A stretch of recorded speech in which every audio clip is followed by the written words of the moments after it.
Mind difference తెలుసుకుందాం. జనరల్గా మనం మైండ్ బాగాలేదు అంటాం, కానీ బ్రెయిన్ బాగాలేదు అనం. ఎందుకని? బ్రెయిన్ అనేది ఒక ఫిజికల్ పార్ట్. ఇక్కడ హెడ్లో, స్కల్లో ఉండే ఒక పార్ట్. ఇది మన బాడీ మొత్తాన్ని కంట్రోల్ చేస్తుంది త్రూ సిగ్నల్స్. బట్ మైండ్ అనేది ఒక జస్ట్ థాట్ ప్రాసెస్. మన ఆలోచన విధానాన్ని మనం మైండ్ అంటాం. మెంటల్ హెల్త్ ప్రాబ్లమ్స్ అనేది బోత్ మైండ్కి వస్తాయి, బ్రెయిన్కి వస్తాయి. ఎలా వస్తాయి? సో మనం ఓవర్ థింకింగ్ చేసినప్పుడు స్ట్రెస్ ఫీల్ అవుతాం. ఆ స్ట్రెస్ని మనం ఓవర్టేక్ చేయలేనప్పుడు, కంట్రోల్ చేసుకోలేనప్పుడు అది యాంగ్జైటీగా అయినా మారచ్చు, డిప్రెషన్గా అయినా మారచ్చు. ఈ యాంగ్జైటీ కానీ, డిప్రెషన్ కానీ, డిజార్డర్స్ 3 స్టేజెస్లో ఉంటాయి: మైల్డ్, మోడరేట్ అండ్ సివియర్.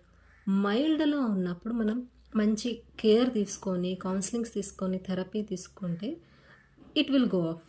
లేకపోతే సివియర్ స్టేజెస్లోకి వెళ్ళినప్పుడు ఇంపైర్మెంట్ జరుగుతుంది, బ్రెయిన్లో డిస్ఫంక్షన్ స్టార్ట్ అవుతుంది, సెల్స్ సరిగా పనిచేయవు.